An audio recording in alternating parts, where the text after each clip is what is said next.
remembering the lives lost in the Kalamazoo rampage. If my mother was who I got my creativity from, my Aunt Jo would be who I got my personality from. Family members of those gunned down calling for justice. And it tops Local 4 News at 11 tonight. More on that emotional interview in a moment, but first, we want to get you up to speed on the investigation. 6 people were killed. 2 others were wounded Saturday evening. Prosecutors say the shootings were random and have not revealed a motive.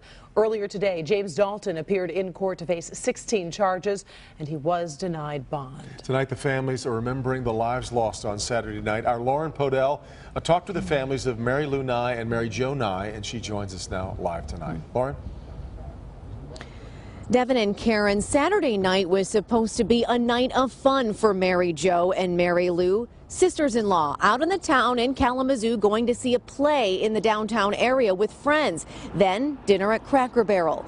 But that is where their night would end. And this evening we caught up with 2 men who are now mourning the loss of a wife, a mother, a sister, and an aunt. It's one of those you could just go up and give her a hug whenever you needed one, and knew that it was going to be returned. And now those hugs that Bart cherished so much are only a memory after his mom, Mary Nye, and his aunt, Mary Jo Nye, were gunned down together in the Cracker Barrel parking lot Saturday. Police believe 45-year-old Jason Dalton pulled the trigger. Randomly shooting 8 people because he can. Closure is going to be hard. Mary, who didn't like being called Mary Lou, was a master sergeant in the Air Force for 10 years. Her husband, Chris, a 20-year veteran.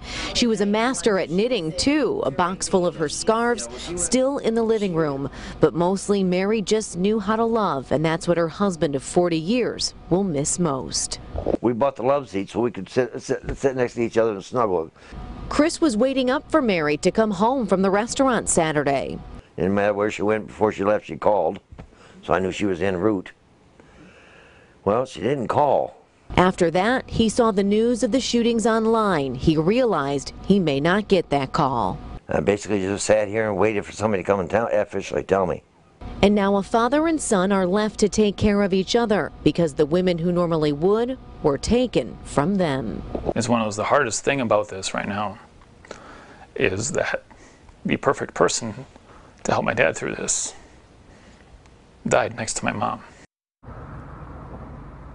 And I have to tell you, Devin and Karen, after Bart uttered those words during this interview tonight, the entire room was in tears.